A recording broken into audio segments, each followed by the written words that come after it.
And we're back here, Jeez second hour. Louise. Main event, of course. I'm your humble host, Stephen McCollum, and we got 17-year NFL veteran here, Dale Ellestrade as well. We'll get back to our picks here coming up. But, normally he joins us on Thursdays. Nice enough to come in and join us here on this Friday remotely as well. You know him as Uncle Lou, and he's here. We're going to talk some VSIN. We're going to talk some UFC. We're going to talk some NFL talk as well out there. Lou, how you doing today?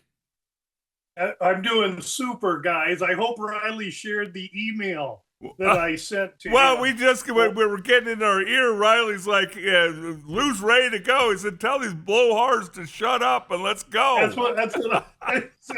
How long these guys got to go? I was going to say give them the hook, but Riley's too young to understand what that means. I don't have an email. What do you mean you don't have an email? I don't have an email from you.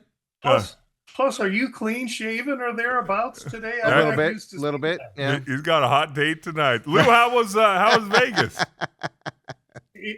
My trips to Vegas are always so good. I have to tell you, however, the drive up on Wednesday morning was harrowing because it was a torrential downpour in the desert, and there are some places where there's banked roads and road construction on top of it, and it was a very difficult drive getting up.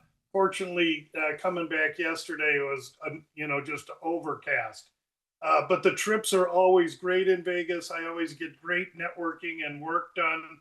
But I'm happy to be back. It really is fun to be able to talk to you guys on Friday. Not only do Steve and I get you, Dale, but I get that extra day, both in the fights and in the NFL, to kind of check stuff out. So that's a benefit to the listeners, I hope. And as always, I want to say thanks for having me on. Well, tell everybody where they can find you and your website, all that good stuff, like you always do. Now in the NFL, you want to find me. Right now okay. in the UFC, you want to hang me. I've had a couple of 2 straight off weeks in the UFC. The way to get to me, however, and have me address my shortcomings as well as the few successes is at gamblu.com, and there you'll find out everything about me. Mostly the top band with all the tabs shows you what sports I work, and you can look into those. Each one has its own meaning, designation, and specialty. I only work for sports, trying to keep my focus narrow and to the point. The biggest and most important tab on the webpage is the San Xavier Mission tab on the far right, because I'm near and dear to the oldest mission in the United States, which happens to be in Arizona, just south of Tucson here. And the people at San Xavier Mission are doing awesome work down there. Everything you want to know about the mission and how to potentially contribute to them, if you were so inclined, can be found by scrolling down. There's a link directly to them. And Gamblu is an avid contributor to the mission. So Steve always lets me highlight that. And I thank you and Dale both for that. Absolutely. And it's important that you tell everybody where they can find you, because they can see you on the VSIN network as well. And a contributor there. It's because the fight this week is in Qatar coming up, and we get a lot of listeners that tune into the podcast and that stuff here from those areas when the fights happen in those areas. But before we get up ahead here, last week's fight, you said you had a tough week there last week, but we're down to 3 fights left here before the end of the fight card for this year. And then a little bit of a break you got this weekend there at Qatar. Then we got a break for Thanksgiving weekend, UFC 323 in Vegas, and then an Apex fight to wrap up this year before it moves to Paramount and that stuff as well. But last weekend, big numbered fight there, 322. I watched all the early prelims. I watched the prelims last week. I did not catch any of the main events. Obviously, the big one, the main event there, Madalena and Makhachev. In that fight, unanimous decision there for Makhachev. You were high on Makhachev last week. Any changes in your mindset on him at all? None whatsoever. Makhachev actually was a good result for us it was a couple of the others that, and I'm looking at results now so I can remember Yeah. what I did last week. As you all know, I struggle with that. Well, But I'm Zane looking Wheatley at is a big one I wanted to ask you about as well, the co-main event. So exactly. Zhang, I had a couple of different wagers with her, and that's as poor a read as you can have for a guy, especially that's been on the Shevchenko train for 5 years. I missed that fight. I read it wrong, and it cost me basically that fight cost me the weekend as far as the results for the UFC. So the lesson to be learned is you have to always learn. As soon as you think, just like golf, hey, I'm going to go out and shoot great today, that's the worst thing you could ever. So you can't really get too high if you're having a good run, and you got to protect yourself from getting low when you can't, because I've been doing this a long time, and when you miss one like that, and it's public, and I'm telling people to consider it, it's not good, but it keeps me, just like the athlete, going back to try and improve and get better. And really, at the end of the day, I'm in it for the competition, and I make it a business practice. If I'm wild and erratic and start doubling down, I won't be around to be able to talk with Steve a year from now. So I hope I deliver the results, but when I don't, I'm transparent with them, and I try and help people understand how to navigate through it, because if you're in this game long enough, you're going to go through it. well, I think that's part of gambling, right? Everybody goes through those types of things. There's an MMA lab fighter in this fight as well. And I just completely forgot his name there. Eric McConico. Thank you very much for that. I knew it started with an M there. How did he do in his fight? What were your opinions on him there? He did really well. He had understood that he had this opportunity. I mean, these fighters, when they show up for these fights, they're not always 100%. Rarely do two fighters. In fact, it doesn't happen when they both go in and each of them isn't dinged up somewhere. And McConico is a dad with he's a father of 5. And so he took a fight and flew across the world against this young killer, and he really did well. The other kid was a huge favorite, and he ended up finishing him, but it took him into the 3rd round. McConico showed well, was strong, and I think really put a very good showing in for himself against a world-class young fighter that will be in the top 10 very soon. Yeah, I mean, to give him credit, because I was impressed with him in that ring, in that octagon, excuse me, because he was 1,050 underdog when that fight went off there. And like you said, 3rd round, 138 into the 3rd round was when he eventually succumbed and got knocked out in that. And I don't care who you are, you're 1,050 underdog. You're expected to be out of that fight and not be contentious in it at all. And I thought he did a good job staying in there in those conditions. For him, and I think that's a tribute, right, to the MMA lab and the type of kids that they have up there. Without question, if you watched the broadcast, you were allowed to be in there and listen to John Crouch speak to the young man in between the 1st and 2nd round. That's like getting Dale to. They got to get a crowbar to open Dale up about locker room stuff. But when you hear it, it's gold. And so for the broadcast to put us in there that close, I thought it was great. Crouch is a dad to these kids, not a coach. Now, he'll tell you straight if you got it coming, but for the most part, he's not that guy that I needed to have as a coach, that grabs you by the face mask and is spitting in your face when they tell you what to do. He's much more a father figure, and his style is amazing.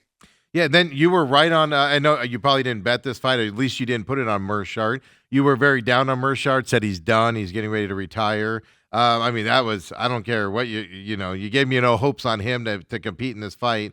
Round 1 submission. I mean, it was just bad watching him in there as well on Mershart, in that fight. But the other one is RoboCop, right? Gregory Rodriguez gets that win, unanimous decision win by him. You talked a lot about him against Kopolov last week. There with Rodriguez, your thoughts after that fight on him?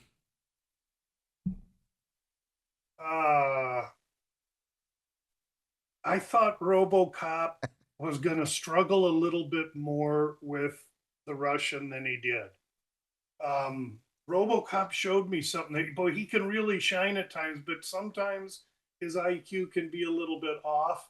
Uh, I've never been a big believer in Coppola, but RoboCop probably shows me something. The other guy I was high on was Brady, and he just got the brakes beat Yeah. off of him. Yeah. But Morales. Yeah. Blanchfield and Sabatini were both good results for us because I parlayed them together. So really, at the end of the day, if I didn't get crazy with Zhang, I would have been okay. But 2 units on Zhang that take the rug out from under us. And you know what? You play a big boy game, and that's the deal.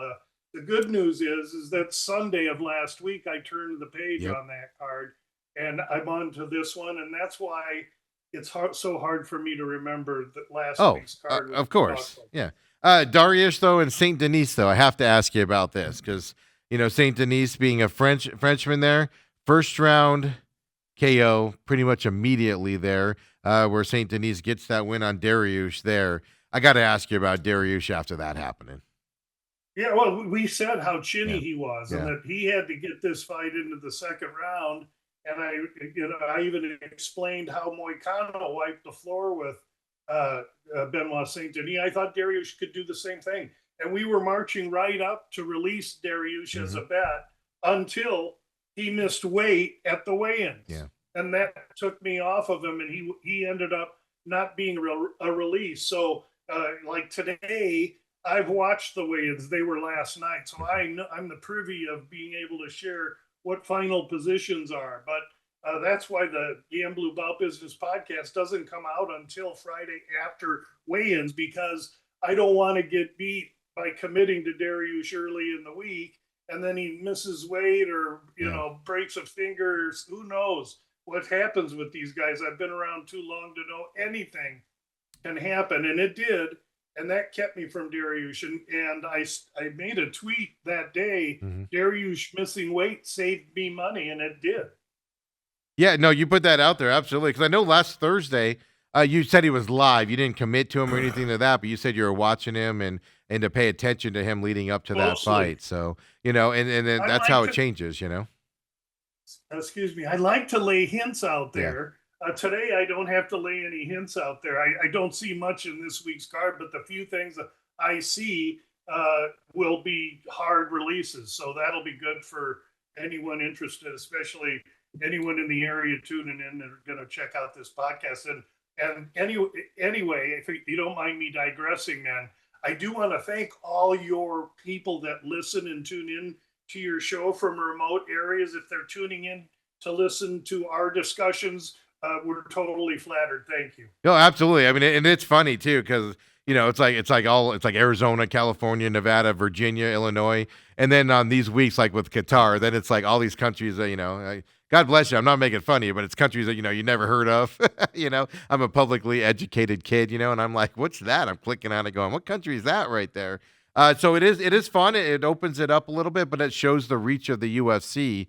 Especially when these fights go into those areas. And it's when those fights are in those areas that they send. I'm not saying they don't watch it otherwise, but I've noticed a big trend there just with us. So I can imagine it's, the same with other people's stuff out there as well. So this week it's in Qatar. Go ahead. I think it also shows the depth.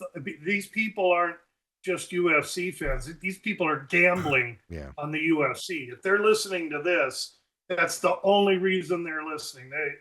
Maybe there's a few that are picking up some knowledge just because they're fans, but not really.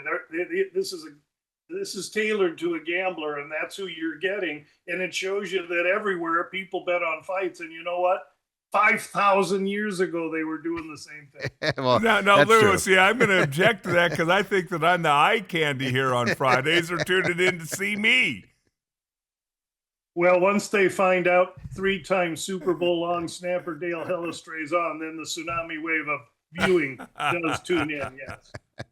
He's the only one that makes us put his credentials down Yeah. on Lou. You and I'm me, the we're only one just that like, has credentials. you know. Hey, if I had those credentials, I'd be wearing them right on my forehead. Oh my God! That every time I walked in here, those rings would be on my finger while I was on air. I'd be like this on air with 3 Super Bowl rings sitting right there, and all of that. I But don't know. I'd be locked up like his are. so this week in Qatar, so that means an early start time, 11 a.m. our time here for the main card here. That makes it 7:15 or so a.m. For the prelims here coming up this weekend. Look, I'm just going to leave it to you. There's no other way for me to put this. I don't know any of these fighters. They go regional on this stuff and everything, going into this fight here. But, I mean, there's a lot of United States guys going over. I see that against people from Morocco, Kazakhstan, and Turkey and those types of places over there. I do see one Brazilian fighter making the long trek up there to that side. So in the prelims, I should say here, any fights here in the prelims that we should tune into and watch? Any upset potentials, or at least just good fights happening here in the prelims? So you're right, really obscurely populated fight card. Now there's actually only 4 United States fighters competing on it. It's the kind of card that trips my trigger. I mean, you got a guy from Kazakhstan who's moving up in weight against a guy from Sweden that's moving down in weight. And we'll get to that fight. But we'll start with the prelims that start at 8 now Arizona time. I'll say at 7 a.m. Pacific time. And again, some unusually populated fights, but let's talk about some interesting ones. First one is a name I'm going to mispronounce, but hey, get in line. Izagak Kameyev. And this is a 170-pound welterweight fight. And this is a guy from Russia, vice grip grappler, comes in with a lot of credentials, and he's fighting, and he's 32, younger, and then making his debut in the UFC. He's fighting a 41-year-old Viking from Denmark named Nicholas Dalby. He's got tons of experience, is a total warrior, but can struggle with some wrestling, and that's exactly what this Russian vice grip does. So if Dalby can keep it up, I think he can paint this Russian's fence. And meanwhile, the Russian is a 350, 400. I'll tell you. Excuse me looking off to the side, because when I'm home, I have my home office and I can tell us what the prices are.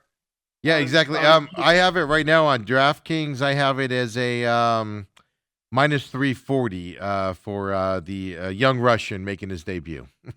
Yeah, so the Russia's a huge favorite. That could be a little bit ham sandwich bet on Dalby right there. Let me ask you, really quick, let me ask you this. I mean, this is his first UFC fight, obviously a fighter from that part of the country. How does anybody know how he's going to be when making the odds on this? It's not like he came up through the Contender Series or anything of that effect, right? No, that's exactly how he got there. He came he did? Up, okay. Yeah, he came up. You don't just roll out of bed and. I mean, this dude is 22-2. Okay. So, we don't know that because he's been fighting in Russian circuits. Last dude he fought, well, that's a grappling match. He takes on a guy we know, Shinyo Aoki, for the one championship last November of 22, and he wins. And so now he comes back and grapples in 2025. And out of nowhere, being that inactive, just poof, now he's going to get this Nicholas Dalby, and he comes this huge favorite. Okay. It's an intriguing fight, but he's going to have to prove it to me, because I know what I'm going to get in Dalby, and that's a guy that's just proud as he can be and wants to stay in the UFC. So I love the price on Dalby, but don't, get mad at me. If this Russian goes out like Jack Lambert, tackles Dalby, takes him down, and just smears him into the canvas, because that's what everyone thinks is going to happen.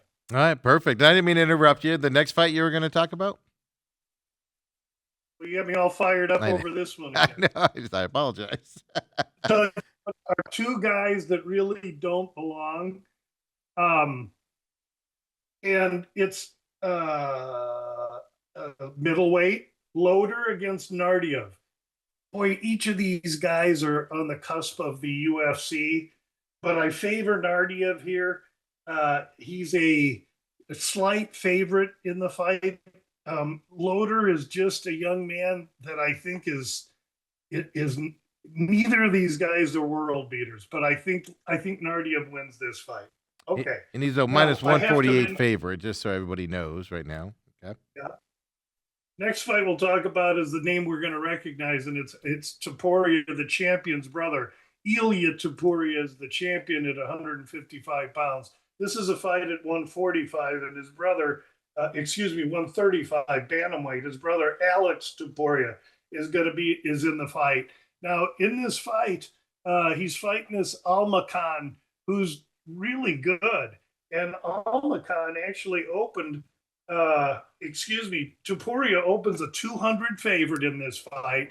And now, depending where you shop, and I have Jets in my area, so if it gets loud, excuse me. Now, Topuria's price has been cut down to minus 135 almost everywhere you look. I've got 142 on DraftKings, so shop it around, obviously. Yep. Yeah, 7 cents. I mean, Topuria is making by on the name. I'm not sure how good he is. The brother's great, but I do know that this Almacan's pretty good. And to be able to pick him up now at a minus 135, 140 is value. And I would say I lean to Almacan right there. Last, and this fight really intrigues me, is Englishman Riley against Romanian living in Austria, Grad. This dude Grad looks like Nosferatu. He's a skinny little bald dude. Almost looks like he's gonna have a couple fangs coming. If you don't know what Nosferatu is, it's a Dracula outtake. Yes. You should look at a picture. That's exactly who this Grad guy looks like. I laughed when you said it because I saw it instantly, and I'm not going to not be able to see it anymore. Yeah, no, he fights ferociously. And what's interesting is he's getting in against this kid, this Englishman in Riley, and I have decent respect for Grad, but this Riley comes in a decent favorite, and he's coming in from Cage Warriors, where he's beaten good fighters with good competition. When I saw him in the weigh-ins today, the Englishman is much thicker and bigger, looks almost different weight class. So it stalled me a little bit on Grad, but I think Grad could be live. I'm just going to take a little more time to think about that one. So that pretty much covers me in the prelims. Absolutely. So, name more fights than I thought you were going to name, to be honest with you on that. Well, get into that main event there because, like I said, it's a lot of fighters I'm going to speak for Dale here. We have no idea about any of these guys, maybe until we get up into the, the main event with Dan Hooker there as well. So tell us which one of these fights are intriguing to you, which ones, if they're going to be just good fights, if you don't have a pick, let us know what we should be watching here. 11 a.m. main card here on Saturday. Yeah, I'm just going to fire a few off. Perez against Almabayev. That's a 125-pound fight. Almabayev is really good. He's active. He's a wrestler. He's undersized. Perez has only lost to totally elite fighters, but he hardly fights. He's really inactive, but he's much more the structured, bigger fighter. Perez is an underdog here. I like him a little bit. Next one was Gaziev, supposed to fight a Moldavian fighter named Spivak who got hurt. So now Salsa boy, Cortez Acosta comes flying in from the Dominican, and Gaziev and Cortez Acosta are going to get it on. And Gaziev is a roly-poly heavy Russian that can run out of gas. And Cortez Acosta just recently fought. He's got power. He wants to win. I lean to Cortez Acosta. Now, here's the fight I was talking about where we have a 185-pound Swede, Jack Hermansson, grappling specialist, no hands really, and kind of chinny, dropping from 85 to 70. And he's doing so at 37, which is a red flag. The guys at his weight class are just too big. Now he's going to kill himself with a weight cut. And he did make weight and he looked good, ready to go.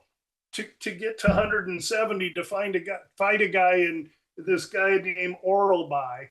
Oralby, I've called a cheater before because he fights at 155 pounds and never makes the dadgum weight, for crying out loud. He shows up at 62, and so they make him fight to catch weight because they don't want to lose the fight. Finally, they said, "Hey, Yano, you're fighting at 170." So we got a guy that's fighting at his right weight class, but the first time he's fought at 170 against a guy that's used to bigger size and strength, dropping down. Very interesting. But Hermanson, I think it's a little bit of a red flag. And for that reason, Oralby, a minus 260, 270, 280. Who cares what the specifics are? He's a favorite, but he probably should be. But that's a fight I want to watch because Oralby could run out of gas too. I have a quick question on that. And so, he's fighting at his normal weight class or where he normally. So even when he was trying to cut weight and missed it, he would be fighting at his weight that he's going to be fighting at this weekend, regardless, right?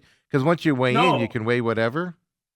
Yeah, you can, but I mean, he was probably competing once. Like his last fight, it was a 165-pound fight. Yeah, he probably fought at 180 by the time he rehydrated, and he won't be much different now. There's only so big. Well, that's what I'm saying. So he's fought at this weight. It's just not in this class. So going up against those guys. So because he's telling us something, Steve. Yeah. He doesn't want to fight guys his own size. He wants to fight a bunch of the littler guys, and that's why. So he's a cheat, and he's also a bully, and that's why I like when these guys move up. Because they got to fight someone their own size. I just don't know how much Jack has for them. Okay, perfect. Yeah, I didn't mean to interrupt. I just a question on the weight side of things. So, I can get rolling, and I would encourage you to just slam the door, do something, because those questions are good, and I can tell now the way you described that last fight card that you're watching this and thinking about it, which is really awesome.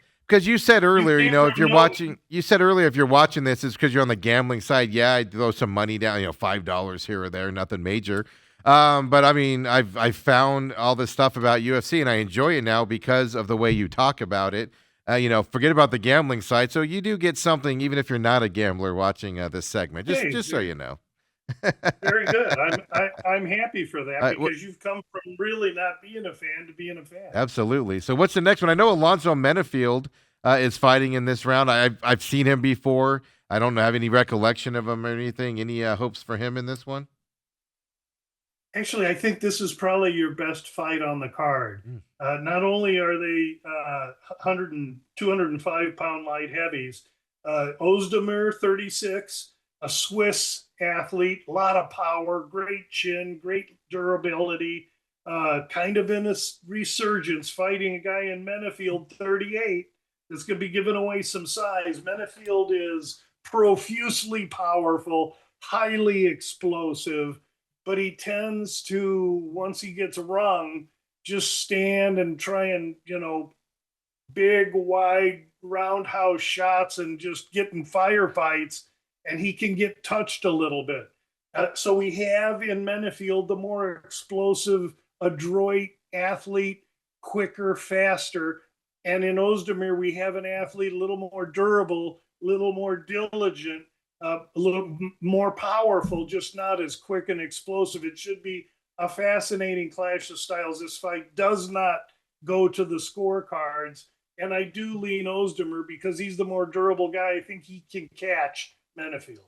Yeah, and it's over-under on that. 2.5, minus 135 to the under for people who just heard you say that as well. So Vegas agrees.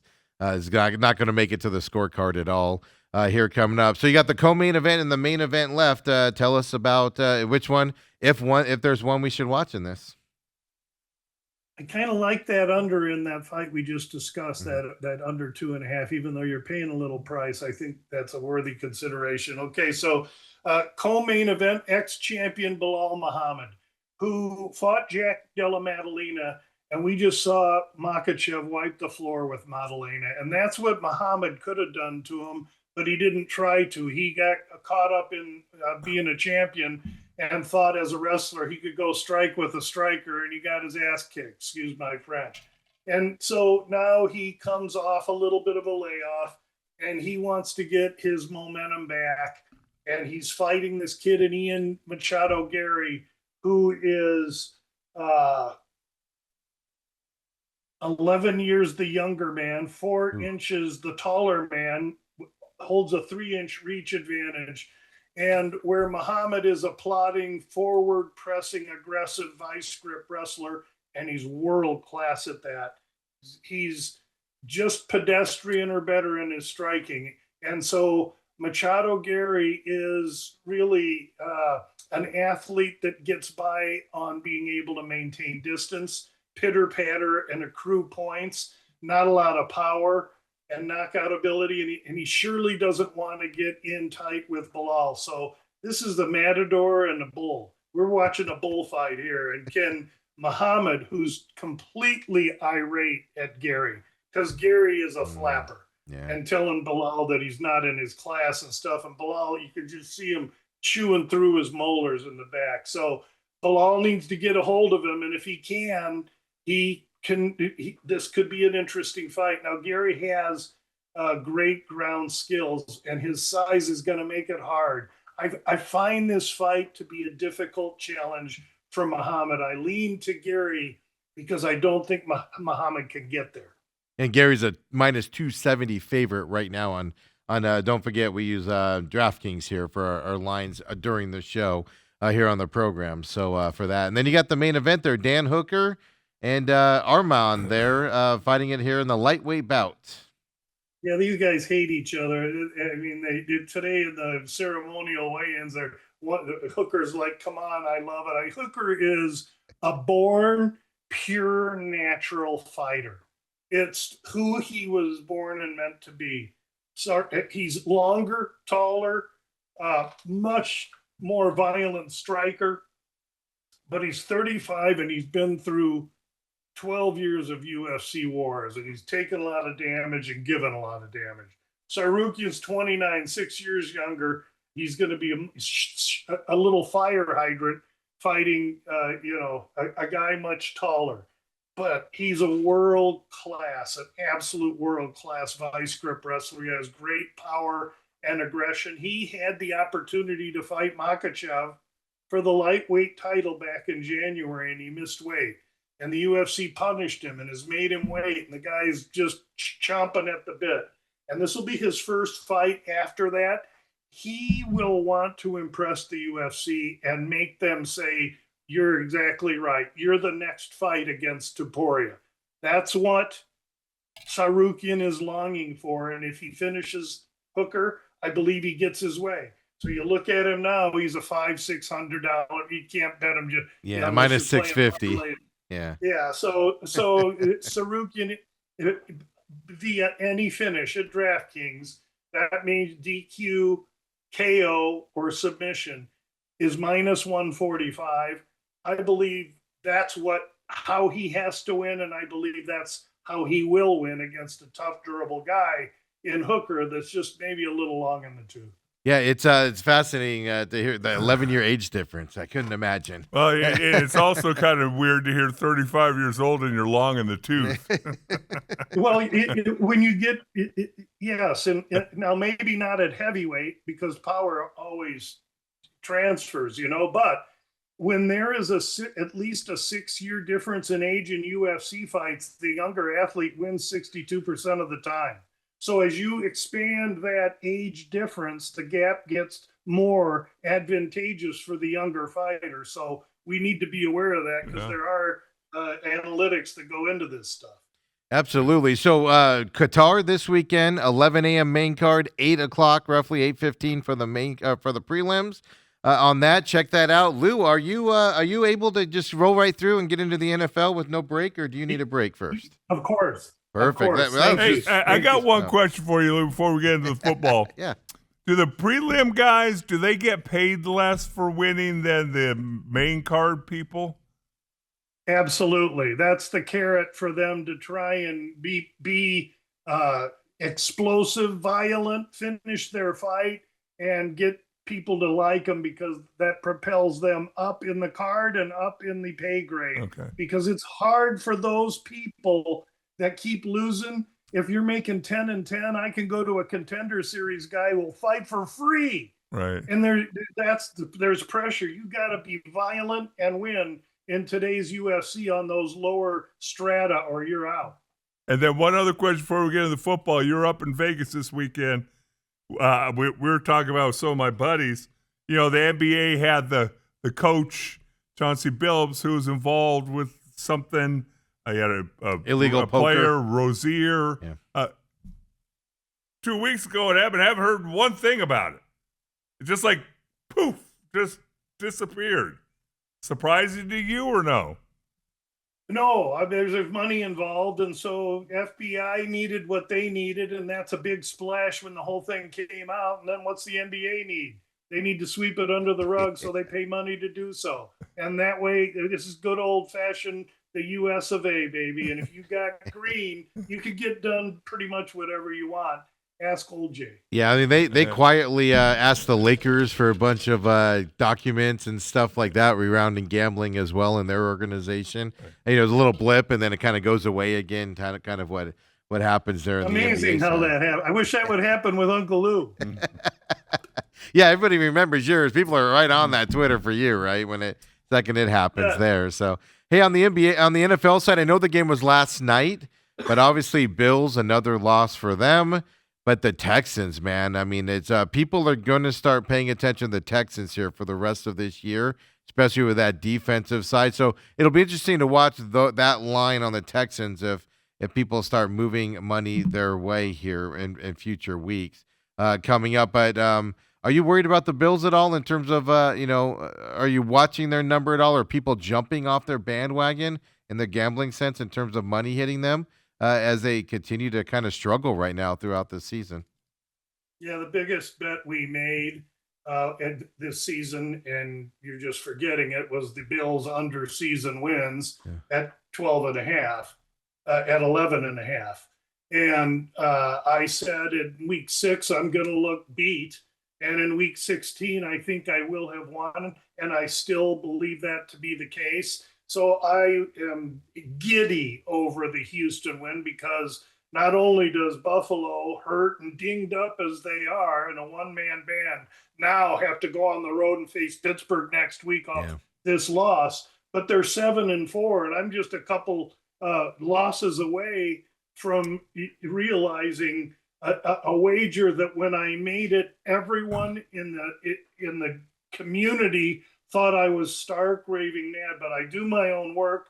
I trust my own process, and I'm on my way to being competitive in this wager. And so we'll see what happens. They can turn around and win it all. Now, I said that I don't think they're winning 12 games this year, the Bills, but I'm not so convinced they can't be successful at the end of the year running towards a title. Yeah. It's going to depend a lot on their health. They surely have the quarterback, but there just seems to be corrosion there. And then now there's going to be talk on top of it. Yeah. Now you add pressure. Yeah. And so pressure, talk, expectation, it all could get heavy.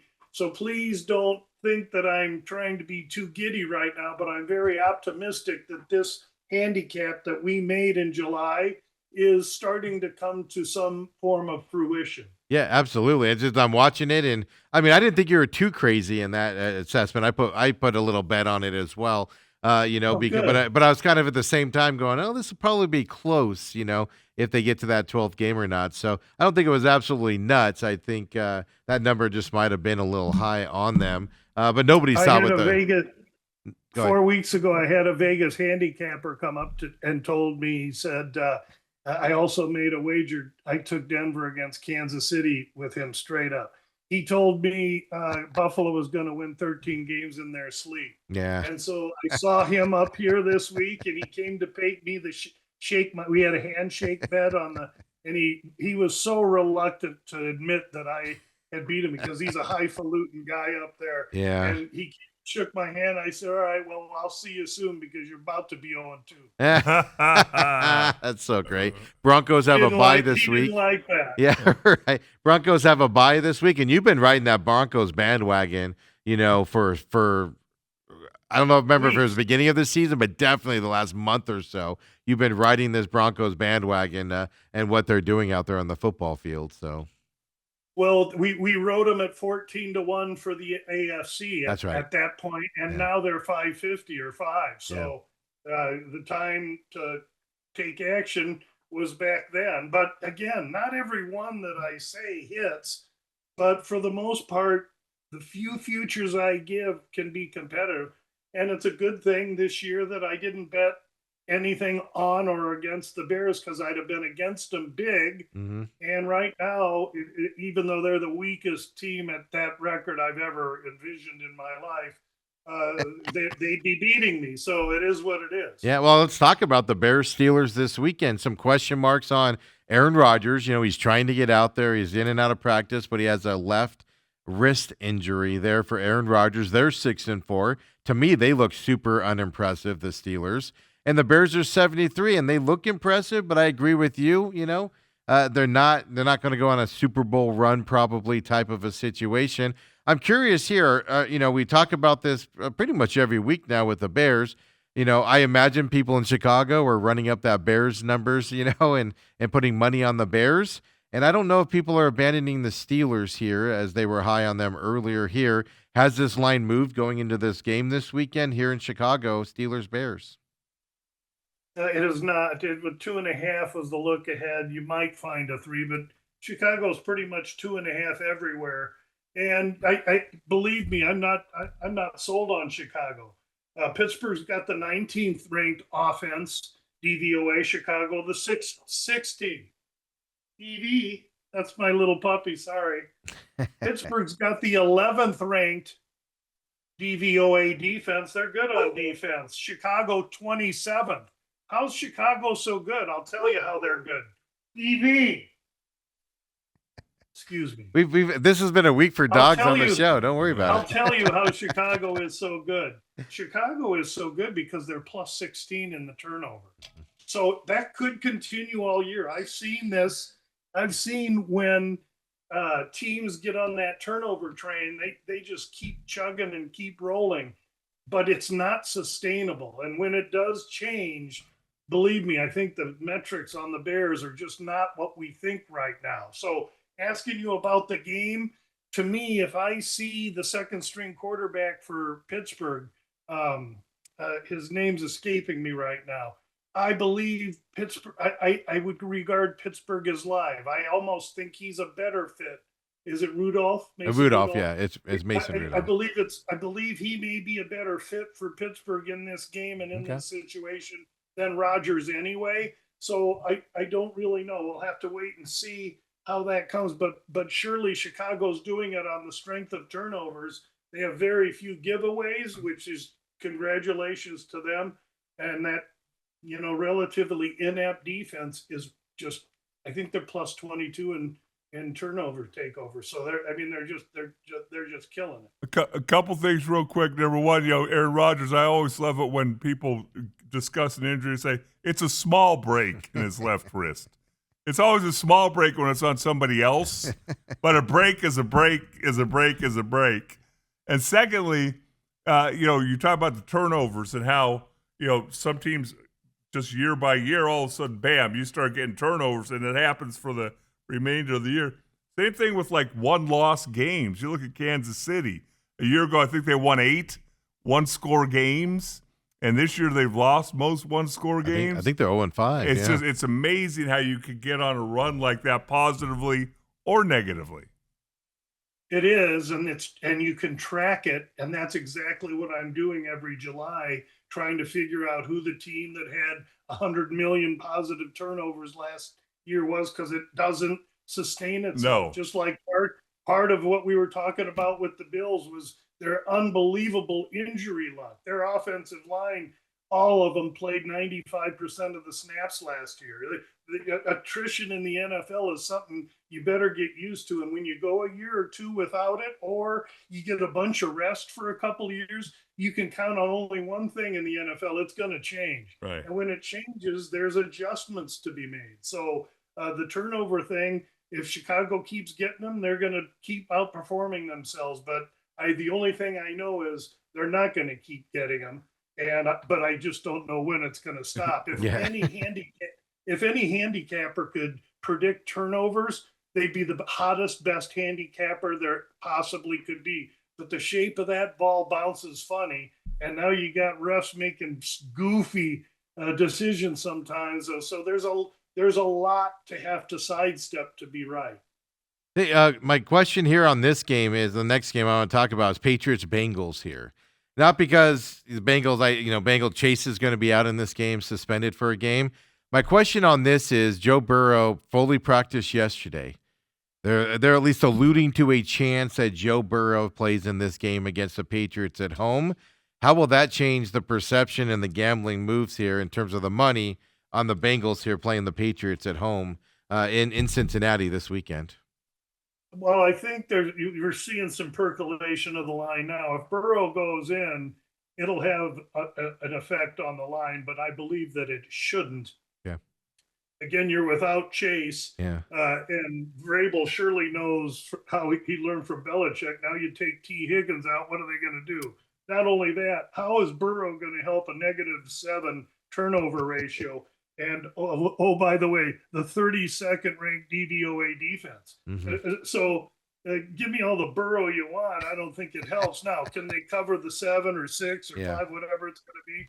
Maybe, because Vrabel wants to just win by 3 and go to the next one anyway. So I just don't think now next week, if Burrow plays this week, and now you got Chase coming back, that could be a little different story. Yeah, it's 6.5. Bengals are 6.5 dogs right now for that, and Burrow comes back. I mean, so I would assume, and I'm now we can't see the future, but I would assume if Burrow plays, that 6.5 number is probably going to go down a little bit, right? I think that's a very logical thing to think. Correct. Yeah. And if it does, how much? I mean, really, if it's Burrow to Flacco, that to me, that's probably 4.5. Oh, so wow. it should go down to New England 2.5. But will it? Well, that's the bigger question. Will it get to that point? Kind of where you're looking at injuries are a fascinating thing this time of year when superstars are possibly coming back as we look at that. Let's skip ahead here to Vikings-Packers this weekend in Green Bay. Weather, at least Dale looked it up earlier, and weather looked to be fairly good in this game, kind of helping the Minnesota that plays indoors, obviously. They're 4-6. I'm not a big J.J. McCarthy fan, but I'm also not a big Packers fan this year. They played down to their competition and kind of struggle in certain games to this effect. Here coming up, how's this game looking in terms of the odds, and what were we looking at? I don't have a lot here. Yeah. By the way, 6.5 point favorites for the Packers does raise my ire a little bit. Kind of like that might be too big of a number. Well, it was 5.5 a week ago, Okay. so surely the value would be on considering Minnesota. This is Minnesota's second road game, and then they got to go to Seattle next week. The total 42.5 went down to 41. I think I agree with that, even though there's no weather. Like I say, I don't have a lot of advantage marked on this game. I can't help too much, except that I think Green Bay's got real quarterback problems. Yeah. Excuse me, I think Minnesota has real quarterback problems. Yeah. And Green Bay struggling now, yes, after everyone anointed them after 1 or 2 weeks of the season. Yeah. I'm not convinced that Green Bay's not I think Green Bay's a good team. They're just struggling right now. So I'll sit and watch this one. Colts Chiefs this weekend. I mean, Chiefs. Are people abandoning the Chiefs and going against them here at 5-5 after the showing there in Denver last week against, of course, they're getting the Colts from Indianapolis indoor stadium there out to the outdoors of Kansas City. Dale looked at the weather there as well, and it was fairly good. there as well going into this weekend. So, but I'm more curious on people abandoning the Chiefs because they've always get a run up here right before a game. And they're There's no weather. There's no weather this week, so yeah, you can and the Chiefs are what game you're looking at. okay. There's only a Nowhere. few Okay, outside. There's only a few outside, and there's no wind, so we don't have to worry about that. perfect. Chiefs are 3.5 But he's point off a favorites. bye. Excuse me. Chiefs are 3.5 point favorites. Sorry. They're 3 at the Circa, and they're 3 minus 110 at the South Point. They're 3 at Hard Rock. So they're between 3 and 3.5. And I make that notation because on the look ahead line, the Chiefs were 4.5. Mm-hmm. And so, yes, they are taking Indianapolis here. And there's a lot of reasons why they should, but I love to look for the overreaction. And so if a week ago, the Chiefs had to give 4.5, and by Sunday, I can find them giving 3. There may be some interest in me in Kansas City, not because I think they're the better team, but I'm getting advantage with the points. This is a 50.5 total. So they're looking for points here. Mm-hmm. Indianapolis is the real deal. I do believe there's a changing of the guard in the AFC this year, and Indianapolis and Denver, and to a lesser extent, the Chargers may factor into that. So this is a big game, but I think right now at 3, Kansas City would be a hard team not to consider. Okay. Tell me this: do you take into account at all? You know, here's a proud franchise who's obviously used to winning, used to going to Super Bowls, and I don't think they've fallen short of the AFC Championship since Mahomes has gotten there. Yep, they've been there. But yet they're fighting for their playoff life right now. Do you put any stock into that as when you're looking at numbers and lines and things? Not what the public does. They seem to want to factor like a must-win game as more important. Well, if they did, they'd be betting Kansas City. So maybe but they were betting Kansas City like they knew the final score last week against Denver. What we know is the public is usually wrong, and they were sure wrong last week. I think they're wrong to be considering. I think that giving me Kansas City and only having to lay 3 could be wrong, and I may do that if I can get it. But to answer your question, Dale, I think it creates more pressure because you got nothing but championship minds in there. The coaches saying we know how to do it. The players say we know how to do it. But every week they go out there, they seem to not be able to get it done. And whether it's 1-score games or the turn of the ball in a turnover, or it's always something. And sport is cruel. And I just think it might be time we'll see what Kansas City's made of. We know it, but I just think there comes a time where a new layer of skin shows up, and that new layer of skin may not be Baltimore, Buffalo, or Kansas City this year. Yeah, and the young teams are popping their heads up this year, at least so far throughout the season. Yeah. Give Dale some hope that his Cowboys can beat the Eagles this weekend with all the noise around the Eagles, the way their offense isn't performing, everybody's attacking their quarterback there, and then, of course, all the Cowboys' ups and downs this year as well. Anything for Dale to give him some hope on this Cowboys? CeeDee Lamb? Well, I look at football games to just break them down. Doesn't have much to do with this or that. And Dale's more aware of what the Cowboy problems are than I am. But here's what I see. I see a team on a short week coming off a huge win on a Monday night against a team in the Raiders with the 29th ranked DVOA defense. And Dallas, everybody's flying high, and the public all of a sudden, after one game like that, they love Dallas. Yeah. Well, this is Dallas's second game in a stint of 3 games in 10 days. Yes, they played Kansas City on Thursday for Thanksgiving. So there's tremendous pressure situationally on Dallas. And not only that, Green Bay, Philly I'll get everyone in that central division. Philly a week ago was 6. Now they're 3. And it's a tsunami wave of belief in Dallas. And man, they're taking placebos out there because I'm all about Philly in this game. Philly's just coming off a win against Detroit. Everybody thought Detroit was a world beater. And now they're betting the other team on a short week, and it's the Cowboys. Oh, by the way, 30th ranked DVOA defense. Yeah, not in this office. We're all about Philly -3, and I would say run, don't walk. Have you seen the defensive tackles for Dallas, Lou? Come on, Quinton Williams is the one-man wrecking crew. Yeah, I think there's an awful lot being made of 3 or 4 positional players that have come in and again look good against the Raiders. and I know we won't get to Cleveland and the Raiders, but the biggest overreaction game next to Dallas and Philly is Cleveland and the Raiders. Meaning overreaction with Shedeur Sanders starting? People hopping on that bandwagon? That's all everyone's talking about. Yeah. Okay, but let's talk about this. What should we be talking about? I'll tell you what we should be talking about. A Raider team that had a Monday night game at home in front of national TV that vomited all over their new Christmas shirt. Number one. So it's a short week for them also.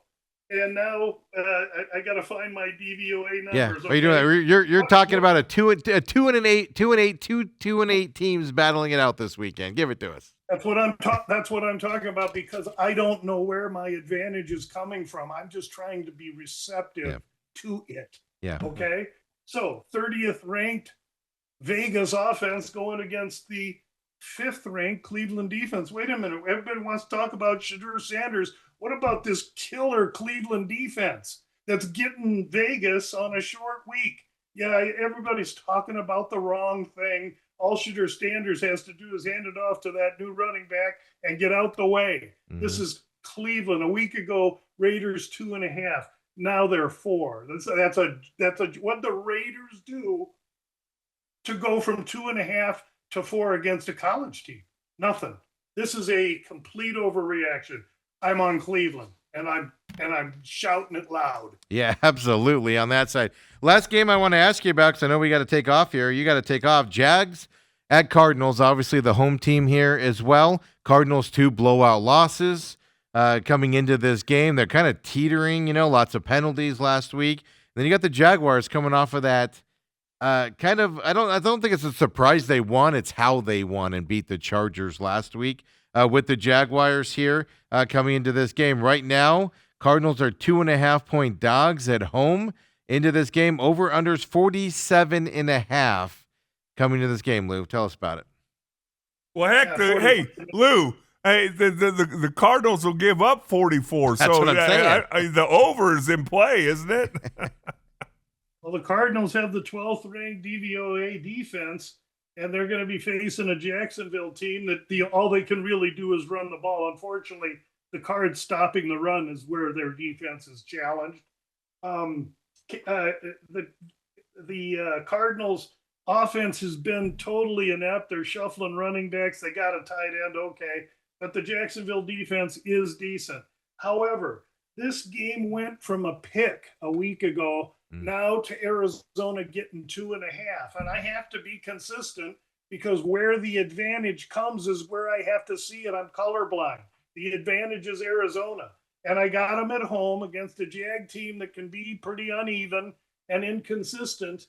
And so if I were to play this, I would really look hard at teasing Arizona up, because I think just with the 2.5 might be enough. The Cardinals aren't completely inept. There is effort there, and this could be a perfect spot for them, at least by the numbers. It's for me, it's Arizona or pass. All right, perfect. I mean, there you go, right there. We're gonna pick that game. Me and Dale coming up as well. Just really quick. I know you got to take off, but Bucks at Rams this weekend. Something to pay attention to there. I got a few more minutes. Okay. Yeah, Bucks and Rams. Yeah. Bucks and Rams. 24th ranked Buck offense. Okay, 24th ranked Buck rushing offense going against the Ram defense. The Rams in Seattle are the 2 most apt, balanced teams on offense and defense that there is. And I don't think the Bucks are going to be able to run on LA. And LA uses so much 13 package where the Bucks are a little dinged up and injured on defense is where the Rams are going to attack them. I think if you're a props geek, you get those Rams running backs rushing yards over. I think the Rams just completely out physical Tampa, a team that had to go to Buffalo last week, dinged up. I'll come home and have to go all the way out to LA. The things that and as a fan, we look at it a little bit differently, as we all know. But Buccaneers are 6-4. Yes, the rest of their division's kind of not good either. But it's like at some point the Bucs have to start winning here against these good teams, and they have a big one here the weekend against the Rams. So it's interesting hearing that perspective from you there, Lou, as well. Yeah, now the Rams are given 6.5. So it's am I saying give 6.5? No, I teased it with a 10-point teaser and have the Rams sitting at plus 3.5. And so I manipulate things. If I was to play that game, I would hope that some public would come towards Tampa, and that line might get to 6, and then I could play a teaser maybe and take LA down from 6 just to 0. Although 6-point teasers are really obsolete with the way they price them now. Yeah. So you got to be artful. Yeah, I would assume the public money is overreacting on the Rams, right, with the way they played against Seattle last week, the way they've looked multiple weeks now with this team. I would assume money. People are just overreacting on the Rams and just saying Rams right now, right? Not to my knowledge. Okay. I think people Numbers talking speak. about the Rams, people that are talking about the Rams, I think have some football understanding. If they're talking about Seattle, I would say the same thing. Mm-hmm. But there's been no overreaction as far as the points here are concerned. But I would say this: I respect Tampa Bay enough to say don't take LA given 6.5. And you know me, I don't give points like that. I'll do anything not to give points, but I do believe that LA out physicals Tampa in this game. Yeah. Perfect. Appreciate it as always, Lou, coming in on Friday this week. Of course, got the weekend ahead of us, and next week's Thanksgiving week, Lou, so we got to talk about next week. I snuck up on me. I thought I was still 2 weeks away from it. So I'll shoot you. Right. I'll shoot you a call or a text here later on, and we'll get next week's schedule if you're available, or you want to move it around or anything. We'll decide that and go from there. Tell me which day, we'll figure it out. You got it. I appreciate it as always, Lou. Have a great weekend. All right. Thanks, guys. Happy Thanksgiving to you guys. All right, we'll see you next week. And then Dale, let's wrap this up here. You just got influenced by Lou there. I know you did on this. Let's talk a little Eagles Cowboys this weekend. The Eagles offense scares me. AJ Brown, they're attacking the quarterback there, Jalen Hurts. It just, at some point, we said this last year, it's got to fall apart. It feels different this year. I think the Cowboys are going to score a lot of points against this Eagles defense. Can the Eagles offense do it as well going into this game? I'm kind of in a pick-em mode right now. I'm leaning one way. What do you say in this game? Well, the thing about the Cowboys always has been, in recent memory, boy, they come out and they play well against a team. And they put a bunch of points. They look good. Oh, here we go. We're starting the roll downhill, and then bam, they get hit in the face with a frying pan. That's always a scary thing. I'm not worried about the short week. It is at home. My issue here with the Cowboys, if it's just because you brought up the short week, is not only that this is a short week and they're at home on Thursday as well. But, I mean, they got two pretty dang good opponents here. One, Eagles, and then their Thanksgiving Day opponent as well for the Cowboys here. Kansas City. Does that affect this at all? No, they're not looking forward to Kansas City yet. What's really a surprise to me is they have the home game on Sunday before Thanksgiving because that's usually a road game because the NFL thinks it's a super advantage to always play at home on Thanksgiving. Yeah. Because I kind of see it the same way you do. You wonder what's going on in that Philadelphia locker room. At some point, will they crumble? Dallas, was that just a one-off? But you know what? I'm going to go ahead and go with my Cowboys. All right, you're going Cowboys. I'm leaning Eagles in this, but I have a feeling the Cowboys are going to win this game. This is why I'm saying this is a pick-em to me here. And it comes down to, I could see the Cowboys scoring 30 points in this game, and I'm not sure the Eagles can match that coming up. So I'll go Eagles on this one and just stick to my leaning side of things. But I'm just to tell you now, I'm not going to be surprised if the Cowboys win this game. Here, Bucs Rams, we just talked to him about that. I agree with Lou 100%. Rams are coming to this game They're just smashing the Buccaneers. The toughness is going to be there, and things to that effect are going to happen to the Buccaneers here. I'm curious if Buccaneers are winning this division with their schedule and the way they've been playing lately at 6-4. I'm having serious doubts about them, and this Rams game isn't going to help me at all on this. I have the Rams winning this at home. Yeah, I think the Rams are arguably the best team in the league right now. And Yeah. that defense is rough and tumble, and the offense is clicking. Give me the Rams. And it's just going to be now Buccaneers, man. How does the end of their season go for them? They're 6-4, and they might have 8 or 9 wins here at the end of the season with their schedule and the rest of the division and stuff to that effect. Then, of course, that leaves us Jaguars Cardinals here coming in this weekend. If this was anything else out there beginning of the seasons, I was like, I'm high on the Jags this year. There's no doubt about that. But I thought these two teams would kind of be even going into this game. I kind of still feel that way. These are very similar teams, not in record, not in that type of stuff. You know, even though the Jags are 6-4, Cardinals are 3-7 coming into this game. It's just talent-wise, I think the Cardinals have more talent on paper, even with all of their injuries here. The difference to me is the Cardinals coaching staff in this game, Dale.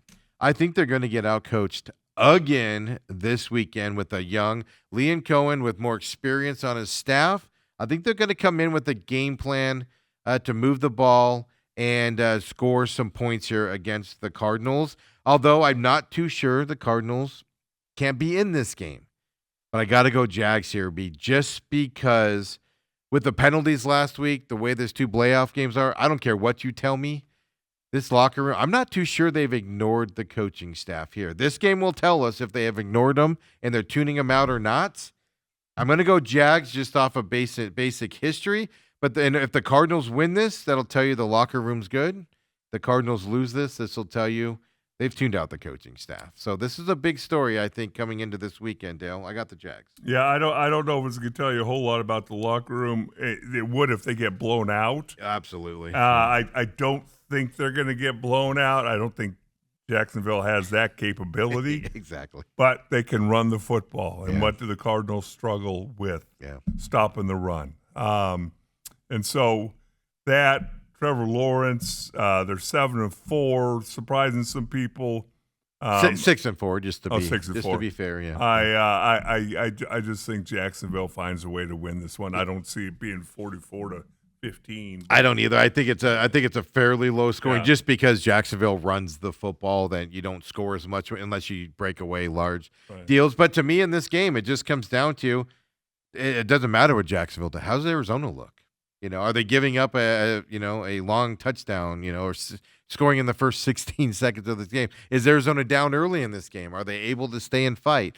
And this, to me, it's the players on the field, but it's also the preparation going into it that you're going to be paying attention to. This first quarter, I think, is the most important first quarter for this coaching staff this weekend of all season. If they come out and they're down 14-0 at the end of the first, throw it away. Throw it away at that point, right? It doesn't mean they can't come back and win it, but that tells you there's something going on that side. So you have the Jaguars also in that game. Dale, it's been a fun week. It had been a fun week, flown by. That next week be Short abbreviated. week. I definitely know we'll be here Monday, Tuesday. Are we working Wednesday? Are you working Wednesday? I don't know. We could talk about that. Yeah. Oh, that means no, folks. Just kidding. We'll get the schedule for next week. I was still thinking we had a couple weeks before we had to worry about that. So we'll get everybody's schedule next week as well. Of course, Coach Sheehan as well. Win or lose tomorrow night. We'll get him in for next week as well and everything. So we'll have that schedule for you guys on Monday. Come and join us. Don't forget, subscribe to the YouTube page, free podcast system as well. Robat TV will get this on demand. We'll see y'all on Monday, everybody. Have a great weekend. Go ASU against Colorado, baby. Let's do it.